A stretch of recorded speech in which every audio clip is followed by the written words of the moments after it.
அப்படின்னு. அதனால சொன்னார், மலர் மிசை ஏகினால் மானடி சேர்ந்தார், நிலமிசை ஏகினால் நீடு வாழ்வார்ன்ட்டான்.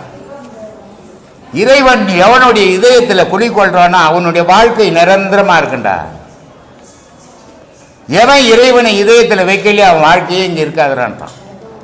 ஆஞ்சநேயர் ராமனையும் சீதையும் இதயத்தில் வச்சதால ராமனை விட பக்தி ஆஞ்சநேயர் பக்தன் தான் அதிகம் இந்தியாவில், இல்லையா? அது மாதிரி அந்த கடவுளை உள்ளத்தில் உட்கார வச்சுக்கணும்.